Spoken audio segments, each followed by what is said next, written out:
नमस्कार, गुलमोहर किचनमध्ये आपलं स्वागत आहे। आज मी कटाची आमटी म्हणजेच येळवणी सार असं तिला म्हणतात। तर त्यासाठी मी इथे उकडलेली जी डाळ आहे हरभऱ्याची ती घेतलेली आहे 1 वाटी। कांदा भाजून घेतलेला आहे 1 मोठा, लसूण आलं खोबरं घेतलंय ते पण मी तेलामध्ये भाजून घेतलेलं आहे आणि एवढी कोथिंबीर। याचं सर्व पूर्ण एकत्र वाटण करायचं आहे आणि या डाळीचं सेपरेट वाटण करायचं आहे। तर सुरुवातीला भाजलेलं खोबरं, आलं लसूण आणि कोथिंबीर ही आधी बारीक करून घ्यायची आहे। कांदा जर सुरुवातीला टाकला तर कांदा हा गुळगुळीत असल्यामुळे तो लवकर बारीक होत नाही, म्हणून याचं वाटण आधी करून घ्यायचं आहे। हे पहा, हे बारीक झालेलं आहे। आता यामध्ये हा भाजलेला कांदा हा मी गॅसवर भाजलेला आहे, नंतर थोडा तेलात परतलेला आहे। व आता थोडंसं पाणी आपल्याला यामध्ये घालायचं आहे आणि याची बारीक पेस्ट करून घ्यायची आहे, वाटण करून घ्यायचं आहे। हे पहा, याचं बारीक वाटण असं झालेलं आहे आणि हे सर्व आपल्याला एका ताटामध्ये काढून घ्यायचं आहे।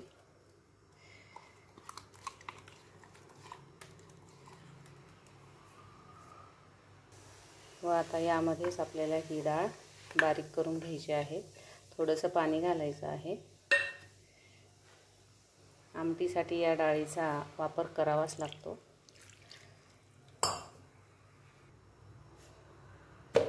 हे पहा, एकदम पेस्ट केलेली आहे, एकदम बारीक वाटलेली आहे ही डाळ।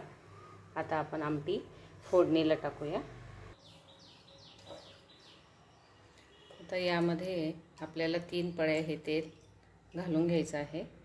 तुम्ही तुमच्या आवडीनुसार किती तेलाचा वापर करायचा ते तुमच्या याच्यावर ठेवा। मी 3 चमचे म्हणजे 3 पळ्या घातलेला आहे तेल यामध्ये।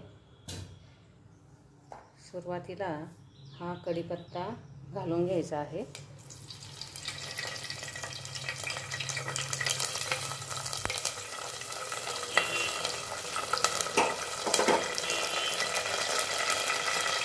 कढीपत्त्यानंतर आपल्याला हे वाटण घालायचं आहे।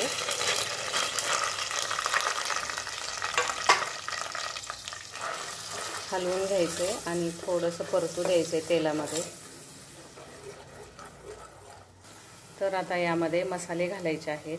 मी इथे 1 चमचा कांदा लसूण मसाला घेतला आहे, 1 चमचा घरी केलेला मसाला आणि थोडासा गरम मसाला घेतला आहे, अर्धा चमचा आणि 1 चमचा हळद। हे सर्व आपल्याला यामध्ये टाकायचं आहे आणि हलवून घ्यायचं आहे। थोडंसं तेल सुटेपर्यंत हलवायचं आहे।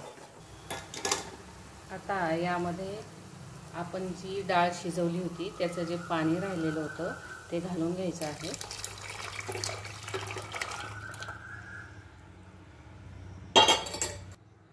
वाटलेल्या डाळीचं मिश्रण घालायचं आहे। या डाळीमुळे आमटीला दाटसरपणा येतो आणि आमटी जास्त प्रमाणात आपल्याला करता येते। आता यामध्ये गरम पाणी घालायचं आहे। तुम्हाला जेवढं पाणी टाकायचं आहे आमटीमध्ये तेवढं तुम्ही टाकू शकता, घट्ट पातळ याच्यावर। आपण डाळ टाकलेली आहे त्याच्यामुळे आमटीला घट्टपणा जास्त येतो, म्हणून जरा थोडा पाण्याचा वापर इथे मी जास्त करणार आहे।